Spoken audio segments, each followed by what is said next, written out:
नमस्कार साथियों, आपका फिर से हार्दिक स्वागत है हमारे यूट्यूब चैनल पर।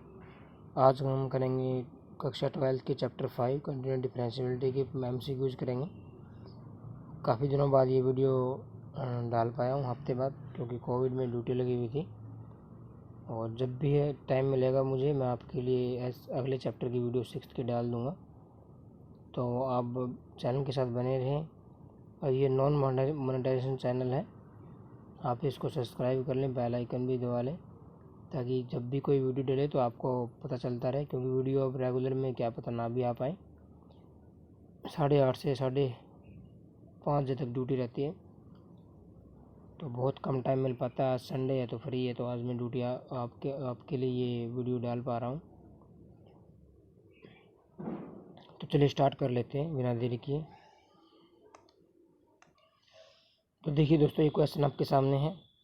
क्या जाएगा कि fx 2x दे रखा आपके पास, और जो जी एफ फंक्शन दे रखा है वो देखा है x² 2 + 1 दिया हुआ है, x² 2 + 1। और find discontinuous function from the following. इनमें से डिसकंटिन्यूस चाहता है fx + gx होगा, ये या ये या ये। अब मुझे बताइए, fx भी कंटिन्यूस है, gx भी कंटिन्यूस है, क्योंकि इसमें कोई वैल्यू पुट करोगे x की तो ये आपको फाइनाइट वैल्यू देगा। ठीक है, जब इनफाइनाइट आपको वैल्यू देगा तब डिसकंटिन्यूस फंक्शन होता है। तो ये भी ट्रू होगा, ये भी ट्रू होगा, क्योंकि दो अगर कंटिन्यूस फंक्शन है, उनका एडिशन करो, सब्ट्रैक्शन करो तो कंटिन्यूस ही आएंगे। उनकी fx gx करोगे, मल्टीप्लिकेशन करोगे तो भी कंटिन्यूस फंक्शन आने हैं। लेकिन ये चेक कर लेते हैं gx/fx एक बार। gx/fx चेक कर लेते हैं। x² 2 + 1 डिवाइड में क्या कर देंगे fx, यानी 2x। अब यहाँ से क्लियर आपको दिखाई दे रहा होगा। थोड़ा सा सोल्व करना चाहो तो कर सकते हो। 2 एलसीएम आ गया, x² + 2, और ये 2x नीचे था तो इसे मल्टीप्लाई हो जाएगा 2x, यानी ये आ गया x² + 2 / 4x। वैसे इसकी ज़रूरत भी नहीं है, आप सिर्फ ये देख लो, यहाँ x की वैल्यू 0 पुट करोगे ना, ये फंक्शन क्या हो जाएगा आपका, यानी x = 0 पे ये फंक्शन पूरा क्या हो जाएगा, इन्फिनिटी हो जाएगा। तो इसका मतलब क्या होगा, x = 0 पे क्या हो जाएगा, डिसकंटिन्यूस हो जाएगा। हमें यही देखना था कौन सा फंक्शन डिसकंटिन्यूस है, तो ये ऑप्शन डी उत्तर हो जाएगा आपका, ये डिसकंटिन्यूस है। नेक्स्ट क्वेश्चन देखिए आप। नेक्स्ट क्वेश्चन, fx दे रखा आपके पास 4 - x² / 4x - x³ check discontinuity check करनी है आपको। 1 पॉइंट पे होगा, 2 पे, 3 पे, या किसी पे नहीं होगा। डिसकंटिन्यूस के लिए आपको बता ही दिया था। तो चलिए चेक कर लेते हैं fx। इसको थोड़ा सोल्व कर लो एक बार। 4 - x² है, यहाँ से x अगर मैं कॉमन ले लूँ तो ये भी आपका क्या हो जाएगा, 4 - x²। ठीक है, अब कई क्या करते हैं, यहाँ से ये काट देंगे तो 1/x आ गया। अब x को 0 पुट कर लेंगे। ठीक है, तो आपको पता है 0 रखने से क्या आ जाएगा, इनफाइनाइट आ जाएगा। तो इसका मतलब x = 0 पे क्या हो गया, डिसकंटिन्यूस हो गया। तो एक ही पॉइंट पे आंसर लगा के चले जाएंगे, ऐसा नहीं होता है। नीचे जो भी डिनोमिनेटर दिया हुआ है उसको देखो, आप ध्यान से सोल्व करो। डिनोमिनेटर को सोल्व कर रहा हूँ मैं। x तो हाई है, इसको आप सोल्व करोगे तो ये हो जाएगा 2 - x हो जाएगा, और 2 + x, a + b a - b का फॉर्मूला लग जाएगा। तो अब आप इस वाले फंक्शन को किसके इक्वल पुट करो, 0 के इक्वल पुट कर दो डिसकंटिन्यूस चेक करने के लिए।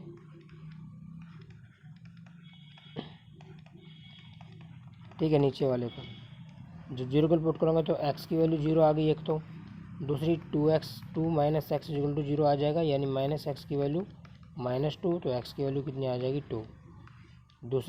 तीसरा हो जाएगा 2 + x कितना आ गया, 0, x की वैल्यू क्या आ जाएगी इधर से -2। तो 3 पॉइंट होंगे, 2 - 2 और 0, 3 पॉइंट पे क्या होगा, डिसकंटिन्यूस होगा। तो आपका ऑप्शन 3 उत्तर हो जाएगा आपका, एट 3 पॉइंट पे डिसकंटिन्यू होगा। नेक्स्ट क्वेश्चन देखिए। नेक्स्ट क्वेश्चन है, fx दे रखा है cot x के इक्वल, तो आपको डिसकंटिन्यूस चेक करना है। ठीक है, इनमें से किस पे डिसकंटिन्यूस होगा। तो आपको पता है कि cot x किसके इक्वल होता है, cos x / sin x होता है। बस आप sin x को चेक कर लो, कहाँ कहाँ 0 होगा, sin x कहाँ 0 होता है।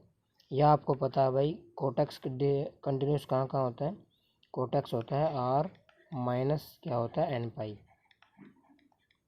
ठीक है, r का मतलब होता है रियल वैल्यू, तो कोई भी रियल वैल्यू के लिए ये क्या रहेगा, कंटिन्यूस रहेगा। -n पाई लिखा हुआ है, वो क्यों लिखा हुआ है, क्योंकि sin x आपके पास अगर 0 हो जाएगा इधर तो ये डिसकंटिन्यूस हो जाएगा, क्योंकि 1/, cos x by zero infinity हो जाएगा, डिसकंटिन्यूस हो जाएगा।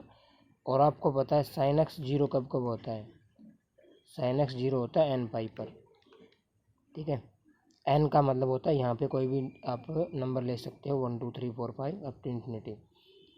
तो यहाँ से ये चीज़ क्या हो जाती है, माइनस हो जाती है। तो इसलिए ये वाला आपका, यानी आपका फंक्शन क्या था ये, तो ये पूरा फंक्शन क्या हो जाएगा आपका, डिसकंटिन्यूस चेक करनी है ना, तो यहाँ पे आप लिखोगे जो फंक्शन आपने एफ एक्स था ये, वो डिसकंटिन्यूस हो जाएगा एन पाई पर, ठीक है। और एन जहाँ पे क्या है, इंटीजर है, जेड का मतलब है इंटीजर, यानी कोई वैल्यू हो सकती है 0 1 2 3 और माइनस की भी हो सकती है।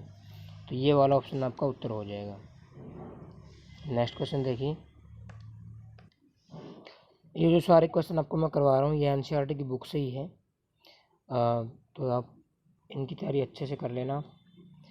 फंक्शन आपके पास दिया हुआ है ई की पावर मॉड एक्स इज, क्या होगा बताना है, continuous everywhere but not differentiable. ये कंटिन्यूस है, शॉर्ट फॉर्म में लिखा हुआ है, and differentiable at everywhere, not continuous at x equal to zero और नन। ये बताना कौन सा ऑप्शन होगा। जो फंक्शन आपके पास दिया हुआ है वो दो फंक्शन से मिलके बना है। देखो आपको ऑब्जेक्टिव क्वेश्चन है तो ज़्यादा तरीके से करने की जरूरत नहीं है। ये सोचो इसमें दो फंक्शन है, एक तो मान लेता हूँ मैं यू एक्स है यानी ई की पावर एक्स है, और दूसरा आपके पास वी एक्स है, मॉड एक्स है। एक क्वेश्चन आपको बता देता हूँ मैं, ये दिया हुआ आपके पास u ऑफ वी एक्स दिया हुआ है, इसका मतलब है u फंक्शन के अंदर क्या है, वी एक्स है। ये ध्यान रखना, ये वाला दिया हुआ आपके पास। तो कुछ नहीं करना है, आप देख लो यू एक्स क्या होता है आपके पास, ई की एक्स कंटिन्यूस फंक्शन होता है, और जो मॉडुलस एक्स है वो भी कंटिन्यूस फंक्शन होता है। इसका मतलब दोनों कंटिन्यूस फंक्शन है, दोनों क्या है, कंटिन्यूस फंक्शन है। लेकिन डिफरेंशिएबिलिटी भी चेक करनी है। तो ई की एक्स तो नॉट डिफरेंशिएबल, मतलब डिफरेंशिएबल फंक्शन होता है, लेकिन जो मॉड एक्स आपका होता है वो आपका क्या हो जाता है, ऐसे होता है इसकी वैल्यू, ये जीरो पे क्या हो जाता है, x is equal to zero पे ये आपका नॉट डिफरेंशिएबल होता है। तो आपका ऑप्शन कौन सा उत्तर हो जाएगा कि भाई दोनों फंक्शन क्या है, कंटिन्यूस एवरीवेयर है but not differentiable at x is equal to zero, ठीक है। ध्यान रखना जो मॉड एक्स है वो not differentiable at x is equal to zero होता है, ठीक है, ध्यान रखना। तो ऑप्शन ए आपका उत्तर हो जाएगा। नेक्स्ट क्वेश्चन देखिए, next question, if x is equal to t square y is equal to t cube then d square Y by D x square आपको निकालना है। कौन सा ऑप्शन उत्तर होगा ये देखिए, ये में निकालना है। आपको पता है कि d Y by D x हम पहले निकालेंगे, उसके बाद हम क्या निकालेंगे, d square y by D x square निकाल सकते हैं। लेकिन फंक्शन किस में दिया हुआ, टी में, तो पहले वाला फंक्शन एक्स है जो हम उसका D X by D T निकाल लेते हैं, क्या आ जाएगा, 2t आ जाएगा। ऐसे ही ये वाला फंक्शन भी टी में दिया हुआ है तो हम पहले d Y by D t निकालेंगे, जो आपके पास क्या आ जाएगा, 3t स्केयर आ जाएगा, ठीक है। अब D Y by D X निकाल लो, D Y by D X क्या हो जाएगा, D Y by D T और डिवाइडेड बाई हो जाएगा D X by D T. D Y by D T कितना है, 3t स्केयर, और ये कितना है 2t, तो ये आ जाएगा 3/2t आ जाएगा, टी से कैंसिल हो जाएगा। अब वापस क्या निकाल लो आप, D square Y by D x square, यानी with respect to X derivative करना आपको, ठीक है। तो इसमें क्या हो जाएगा, 3/2 तो अलग हो जाएगा, कांस्टेंट फंक्शन है, लेकिन जो टी का है वो क्या हो जाएगा, विद रिस्पेक्ट टू एक्स निकालना है ना, तो ये हो जाएगा आपका D T by D x हो जाएगा टी का, जो टी है इसका विद रिस्पेक्ट टू करेंगे एक्स, तो इसका हो जाएगा D T by D x. और आपको पता है अभी अभी आपने D X by D T निकाला था, जो कितना था, टी था। तो जब D T by D x निकालोगे तो इसका क्या कर दोगे, उल्टा कर दोगे, यानी 1/2t हो जाएगा। तो D T by D x की वैल्यू क्या पुट कर देंगे, 1/2t, तो ये हो जाएगा 3/4t अंश का आंसर हो जाएगा, ठीक है। तो ऑप्शन बी आपका उत्तर हो जाएगा दोस्तों। नेक्स्ट क्वेश्चन देखिए, नेक्स्ट क्वेश्चन है, आपको वैल्यू ऑफ सी निकालनी है इन रोल्स थ्योरम। एफ एक्स दिया हुआ है आपके पास एक्स की क्यूब माइनस 3x, और इंटरवल भी दिया हुआ है 0 से √3, और ये क्लोज ब्रैकेट है। आपको पता है रोल्स थ्योरम क्या कहती है कि एफ डैश सी आपका क्या होना चाहिए, 0 होना चाहिए। एफ डैश सी मतलब एफ डैश एक्स आप निकाल लो। तो एफ एक्स आपके पास क्या दिया हुआ है, एफ एक्स आपके पास दिया हुआ है एक्स की क्यूब माइनस 3x। जब आप इसका एफ डैश एक्स निकालो तो क्या हो जाएगा, 3 आगे एक्स स्क्वायर हो जाएगा और माइनस का 3x का 3 हो जाएगा। अब यहाँ पे एफ डैश सी निकाल लो, यानी जहाँ x है वहाँ सी पुट कर दो। 3 की C square minus 3 is equal to क्या कर दोगे, 0 के इक्वल पुट कर दोगे। 3 सी स्क्वायर की क्या आ रहा है, 3 के इक्वल सी स्क्वायर की वैल्यू आ गई 3/3 यानी 1 आ गई। सी स्क्वायर की वैल्यू 1, तो सी की वैल्यू कितनी हो जाएगी, √1 हो जाएगी। यानी आपका आंसर कितना आ जाएगा, +-1 उत्तर हो जाएगा। कहीं +-1 है, नहीं है, +1 है -1 है। सोचो कौन सा आंसर होगा। इंटरवल भी तो दिया हुआ है, इंटरवल भी देखो, इसके बीच वैल्यू होनी चाहिए।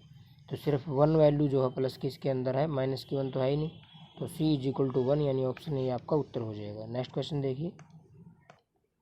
नेक्स्ट क्वेश्चन है एफ एक्स दिया हुआ है x + 1/x, इंटरवल भी दे दिया x belongs to 1 to 3, close bracket है दोनों पे। फाइंड सी की वैल्यू निकालनी है अकॉर्डिंग टू, मैंने शॉर्ट फॉर्म में लिखा हुआ है according to mean value theorem. अब की बार मीन वैल्यू थ्योरम से आपको निकालना है। तो मीन वैल्यू थ्योरम क्या कहते हैं कि एफ डैश आपका जो सी है वो किसके इक्वल होता है, F of B minus F of A और divided by B minus A होता है। अब ये ए और बी है, क्या है यहाँ पे, जो आपका x बिलोंग्स टू 1 to 3 दे रखा है, यहाँ पे x बिलोंग्स टू क्या होता है, a to b होता है। यानी आप कंपैरिजन कर लो तो a की वैल्यू कितनी आ गई 1 और b की वैल्यू कितनी आ गई 3। ठीक है, अब कर लो सॉल्व इस क्वेश्चन को, बहुत आसान है।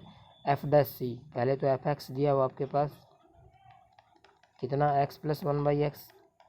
नेक्स्ट पेज पे जाएगा ये क्वेश्चन, ध्यान रखना, इसको नोट कर लेना साथ में। x with respect to x करेंगे 0 आ गई, और 1/x का क्या आ जाएगा, -1/x² आ जाएगा। अब यहाँ से क्या है, एफ डैश सी निकाल लूँ तो सी की वैल्यू पुट कर दूंगा x की जगह, तो 1/c² आ जाएगा। अब निकाल लूँ f of b, f of b का मतलब है बी की वैल्यू कितनी है 3, यानी आपको एफ ऑफ 3 निकालना है। तो फंक्शन के अंदर 3 पुट कर दो, 3 + 1/3, कितना आंसर आ गया, इसको निकाल ही लो, यह आ जाएगा 3 × 3 = 9 = 10/3।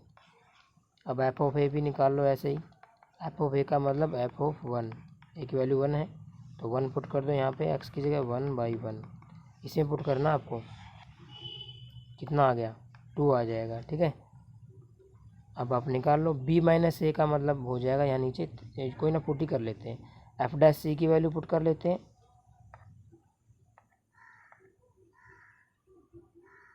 अलग पेन ले लेता हूँ मैं, एफ डैश सी की वैल्यू पुट कर लेते हैं।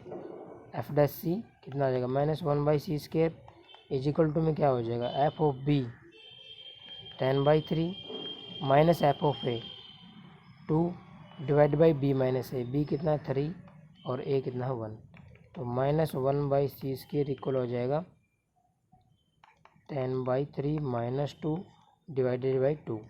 इसको नेक्स्ट पेज पे लेके जा रहा हूँ मैं।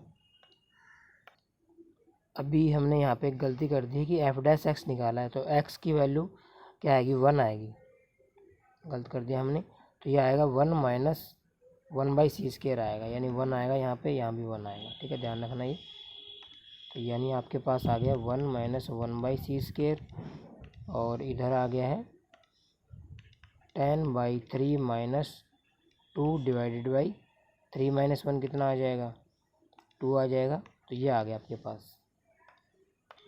तो चलिए इसको सोल्व कर लेते हैं। एलसीएम कितना आ गया, लेफ्ट साइड c² आ जाएगा, तो ये आ जाएगा c² - 1, इधर आ जाएगा, तो ऊपर वाले का एलसीएम 3 आ जाएगा, जो नीचे आके 6 बन जाएगा, और इधर आ जाएगा 10 - 2 × 6, यानी आ जाएगा 4/6, ये 2/3 आ जाएगा। अभी भी आपका आंसर नहीं आया है, क्रॉस मल्टीप्लाई कर लो, 3c², इसकी मल्टीप्लाई किससे हो जाएगी 3 से हो जाएगी, और इसकी मल्टीप्लाई किससे हो जाएगी इससे, तो 3c² - 3 is equal to 2c² आ जाएगा। उस साइड ले जाओ, 3c² - 2c², वैसे तो सोल्व कर सकते हो आप, इजी है। कितना आ जाएगा, c² की वैल्यू 3 आ गई, तो c की वैल्यू क्या आ जाएगी √3 आ जाएगी, यानी कि प्लस माइनस भी आएगा साथ में। ठीक है, तो ये वैल्यू होगी, लेकिन हमारा इंटरवल क्या था, वैल्यू होनी चाहिए 1 और 3 के बीच में। ठीक है, तो केवल जो पॉजिटिव वैल्यू है वही आपकी किससे बिलोंग करेगी, 1 to 3 के बीच में, क्योंकि इंटरवल दिया हुआ था ना इसने 1 to √3, तो नेगेटिव वैल्यू तो लेंगे नहीं, तो आपका C = √3 आंसर हो जाएगा, यानी आपका ऑप्शन बी उत्तर हो जाएगा दोस्तों। ठीक है, नोट कर लेना आप, ऑप्शन बी उत्तर है। नेक्स्ट क्वेश्चन देखिए। चलिए दोस्तों इसको लास्ट ही क्वेश्चन मान लेते हैं, लास्ट क्वेश्चन है ये, क्योंकि सारी टाइप हम कर चुके हैं ज़्यादातर। फिर भी कोई क्वेरी हो तो कमेंट सेक्शन में डाल देना बहुत पर्सन। यहाँ पे देखिए क्या दिया हुआ, ऐसे क्वेश्चन पूछे जाते हैं बहुत बार। Derivative of x² with respect to है ये x³ के रिस्पेक्ट में निकालना है। तो आप क्या करोगे, इस फंक्शन को मान लो आप u, कुछ भी मान सकते हो आप x² को, और इसको मान लो आप v। तो आपको क्या निकालना है, मतलब du/dv निकालना है, यानी u फंक्शन का with respect to v function के अकॉर्डिंग निकालना है। तो du/dv, लेकिन अभी आपके पास x में है तो आपको क्या निकालना पड़ेगा, पहले du/dx निकालना पड़ेगा और फिर dv/dx निकालना पड़ेगा। तो पहले हम du/dx निकाल लेते हैं, जो आपके पास आएगा 2x आ जाएगा। ऐसे ही dv/dx कितना आ जाएगा, 3x² आ जाएगा। अब निकाल लेते हैं du/dv, तो कितना आ जाएगा, du/dx पहले ऊपर आएगा तो कितना आ जाएगा 2x, और डिवाइड में क्या हो जाएगा 3x², यानी कितना आ जाएगा आपके पास 2/3x वैल्यू हो जाएगी। देख लो कौन सा ऑप्शन उत्तर होगा, ऑप्शन बी आपका उत्तर हो जाएगा। ये 3/2x है, ये नहीं होगा, ध्यान रखना, ये 3/2x इसके ऊपर जाएगा, यानी ये आपका 3x/2 है, ध्यान रखना। ये भी आपका कितना है 2x/3 है, तो इस चीज़ों का ध्यान रखना आपको, ऑप्शन बी आपका उत्तर होगा। तो आज की वीडियो में इतना ही दोस्तों, मिलते हैं अगली वीडियो में। Thanks for watching, bye bye friends.